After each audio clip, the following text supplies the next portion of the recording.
A etimologia da palavra cetáceos, do latim cetáceas, deriva do grego quetos, que significa monstro marinho. Os fósseis mais antigos vêm da época do Oligoceno e apresentam semelhanças inconfundíveis com os mamíferos terrestres ancestrais. Acontece que alguns traços de mamíferos, como os dentes, mostram mais ou menos a origem da espécie. Assim, os dentes das baleias modernas e também dos fósseis encontrados mostram uma ligação delas com animais como paquicetos e ambulocetos.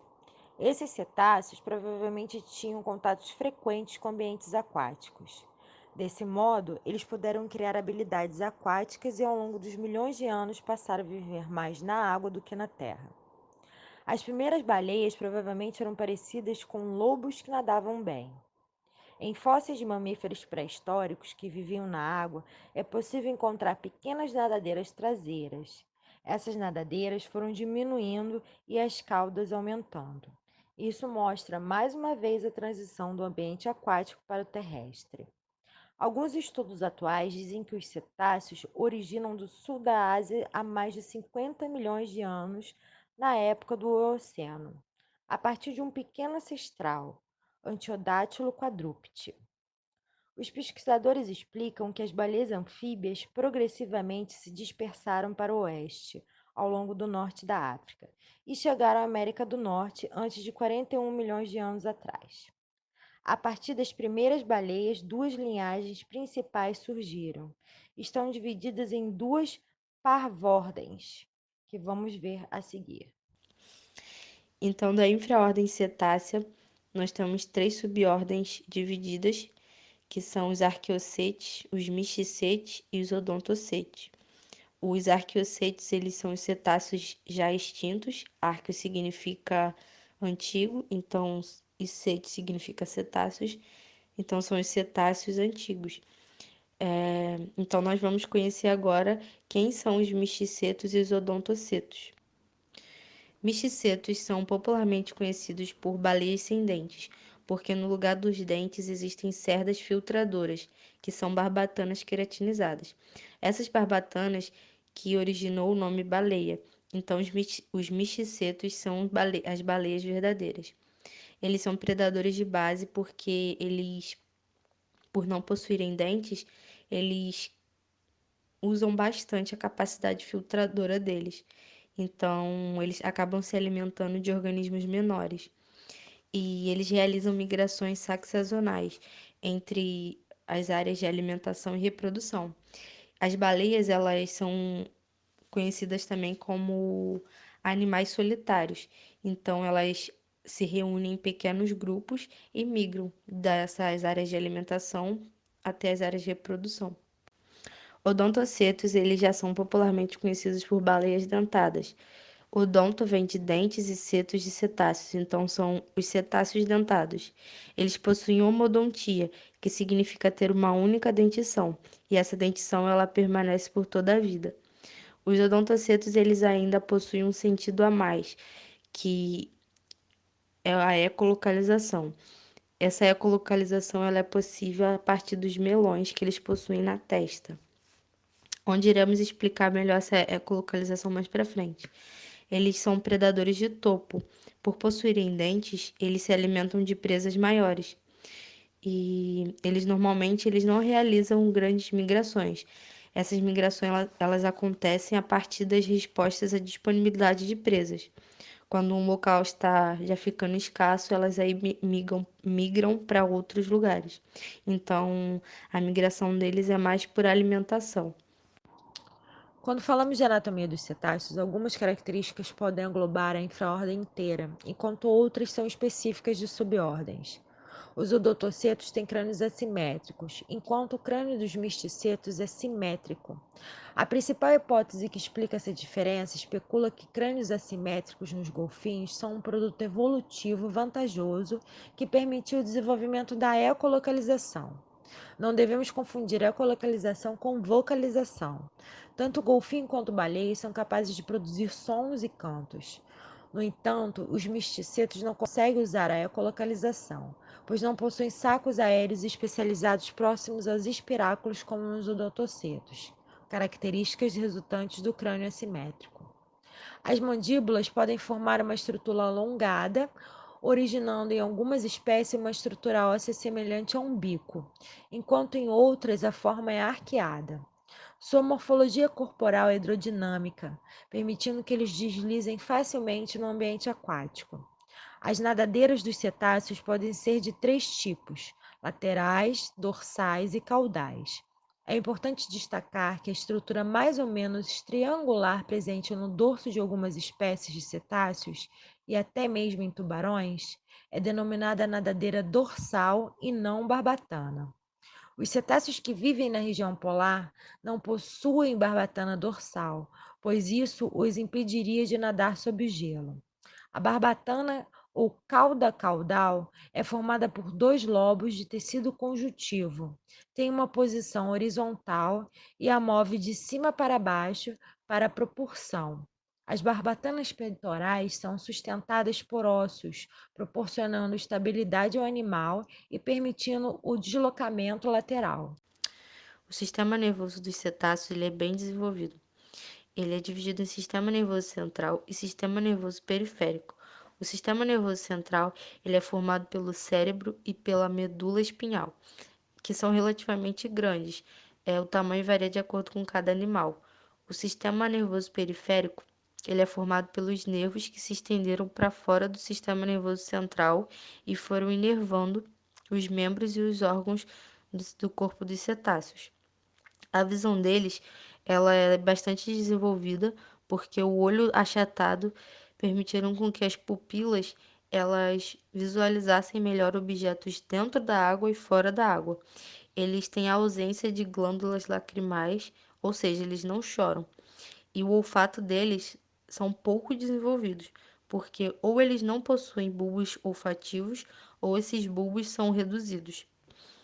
Já o paladar ele é bem desenvolvido, porque os cetáceos possuem a presença de bulbos gustativos. Existe até a hipótese de que eles, para realizarem as migrações, eles vão sentindo o gosto da água para se localizar e saber para onde estão indo. Já a audição também ela é bem desenvolvida, porque o ouvido dos cetáceos é bem típico dos mamíferos. Eles não possuem uma orelha externa, mas o ouvido interno deles é bem desenvolvido, bem melhor que os da gente, porque eles precisam ouvir melhor embaixo d'água. Então, o ouvido interno deles é separado da caixa do cérebro e eles têm bastante ossinhos que ajudam a identificar até da onde está vindo o som. E essas ondas sonoras, elas são captadas pelas mandíbulas, que possuem uma substância oleosa que ajuda na captação dessas ondas e elas são transferidas para a orelha média dos cetáceos. Os cetáceos apresentam uma respiração pulmonar e por isso eles devem emergir para fazer as trocas gasosas.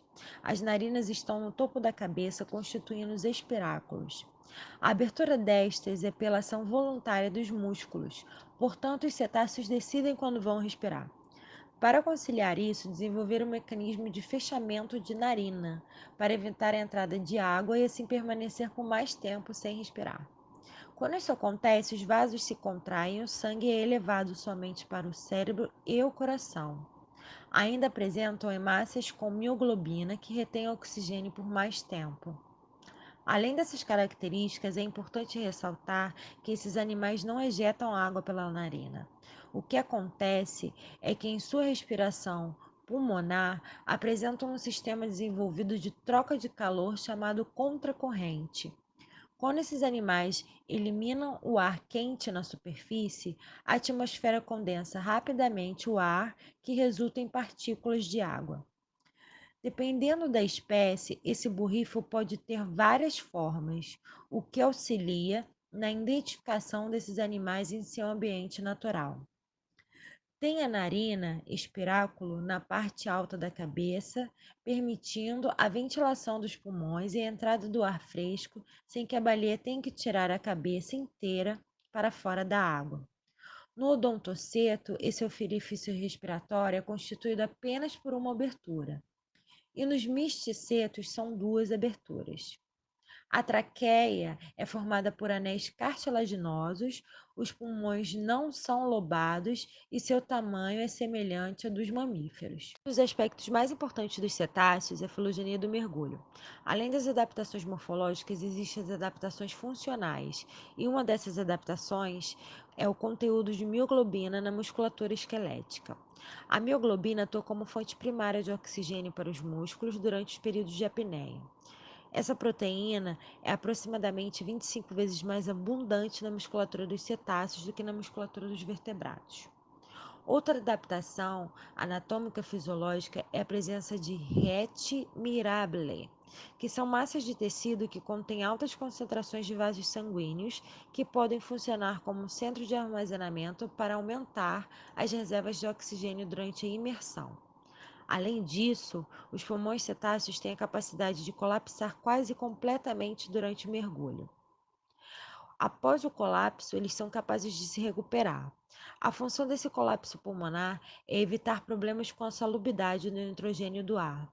O nitrogênio no ar pulmonar pode causar síndrome de descompressão à medida que sobe para a superfície. Ecolocalização, também conhecido como sentido a mais dos odontocetos. Ela é um mecanismo de localização de presas ou de obstáculos e também serve como comunicação entre os odontocetos. Como funciona essa ecolocalização? Os odontocetos, eles produzem impulsos sonoros de ampla frequência que se propagam pelo meio aquático.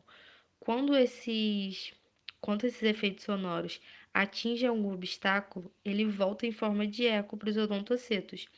Esse eco ele é recebido pela mandíbula, que logo manda uma informação para o ouvido interno, que manda uma mensagem para o cérebro e essa mensagem ela é reconhecida. Como já foi dito anteriormente, o som é a melhor visualização que os cetáceos têm nos oceanos. A luz ela só se propaga bem até 50 metros de profundidade, depois ela começa a diminuir. Então ela atenua muito rápido.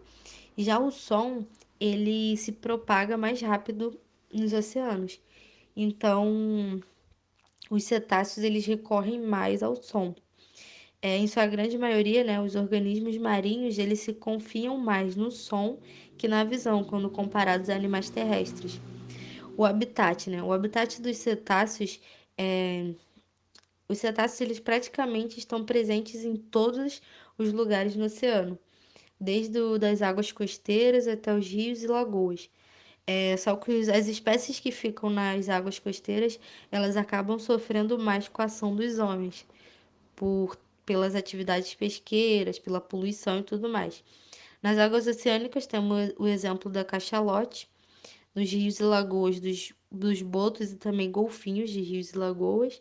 E os estuários é o lugar onde tem uma grande fonte de alimentos, porque é o encontro do rio com o mar. E as espécies que mais dominam os estuários são os botos. Já as regiões de migração ocorrem em espécies de cetáceos desde as regiões polares, no Ártico e no Antártico, até as regiões temperadas, tropicais e subtropicais também. Eles transitam em todas as regiões do globo. Os cetáceos são considerados animais carnívoros, que estão divididos em dois grupos, aqueles com dentes e os com barba. Sua dieta estará relacionada a essa característica. As espécies irregulares usam os dentes para capturar seus alimentos, que geralmente são grandes presas como peixes, lulas e outros mamíferos marinhos. As baleias barbudas bebem uma grande quantidade de água que filtram para obter pequenas presas, como plâncton crio e uma variedade de espécies de invertebrados. O alimento fica preso nas barbas, sendo removido pela baleia com a língua e depois ingerido. Sugos pragueados ao longo do pescoço e barriga permitem que a garganta se infle como uma bolsa e se encha com essa massa de água. Cerca de 70 toneladas de água são mantidas temporariamente na garganta expedida. A baleia então contrai a bolsa dilatada, forçando a água da barbatana, onde o alimento é filtrado. As espécies têm estratégias de caça peculiares, que variam de carregar as presas até o chão para capturá-las, cortina de bolhas para confundi-las e golpe rápidos. O sistema digestório dos cetáceos ele é constituído por um esôfago, que é formado por um tubo bem longo com paredes espessas, e em seu interior, células calciformes elas secretam muco para facilitar a passagem dos alimentos.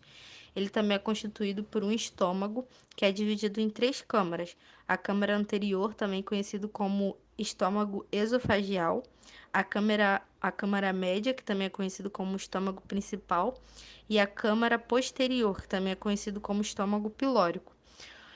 O estômago esofagial, ele é um músculo forte que contém pequenos ossos e pedras que esmagam os alimentos. Ele também possui bactérias anaeróbicas que fermentam os alimentos, ajudando no processo digestivo.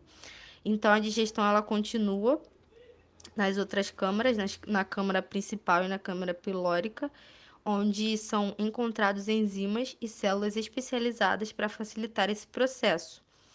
Os cetáceos eles também não possuem apêndices e sua função ela é, por não possuir apêndices, ela é substituída por amígdalas anais, que é um grupo de órgãos linfáticos que tem nos cetáceos. O fígado ele também pode ter dois ou três lobos e não possui vesícula biliar. O seu pâncreas é alongado e une o intestino através do ducto pancreático. O sistema urinário dos cetáceos ele é bastante desenvolvido. Ele é altamente eficiente porque os cetáceos precisam realizar a osmorregulação. O rins dele funciona como se fosse várias subunidades independentes trabalhando, como se fosse vários rins funcionando em um rim só. E esses rins, eles produzem uma urina que é altamente densa. Por isso eles precisam reabastecer a água. A água que eles precisam vem da ingestão das presas. O sistema tegumentar dos cetáceos possui uma densa rede de fibras de colágeno e um tecido adiposo espesso que pode variar de 20 a 50 centímetros. Essa camada de gordura funciona como isolante térmico, auxiliando também na flutuação, na reserva de energia e na proteção contra ataques. Além disso, as barbatanas dorsal e caudal ajudam a trocar o calor corporal ao ambiente durante a natação. Vale ressaltar que baleias e golfinhos só apresentam pelos quando elas estão na fase embrionária. O sistema circulatório dos cetáceos ele é constituído por veias, artérias e pelo coração, que possui quatro cavidades, dois átrios e dois ventrículos. Além disso, eles possuem um complexo conjunto de vasos contracorrentes, que estão localizados em maior número nas barbatanas dorsal e caudal. A circulação ela é dividida em duas, maior e menor.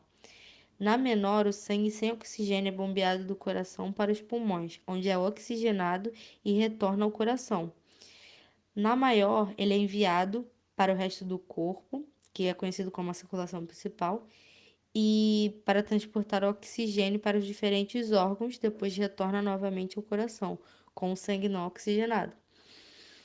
E para resolver o principal problema dos cetáceos, que é a termorregulação, eles utilizam da rede Mirabile. O que é essa rede Mirabile? Essa rede Mirabile é onde acontece um tipo de troca sanguínea, onde o sangue ele flui em direções opostas para facilitar a troca de calor, né? O sangue quente ele circula pelas artérias que vêm de dentro do corpo e chega à rede Mirabile, onde o sangue frio ele é resfriado e pela água externa, né? E ele flui na direção oposta para o corpo dos cetáceos. Os cetáceos, como todos os mamíferos, se reproduzem através de fecundação interna. Os machos possuem um órgão retrátil junto aos testículos internos, que se exteriorizam no momento da cópula.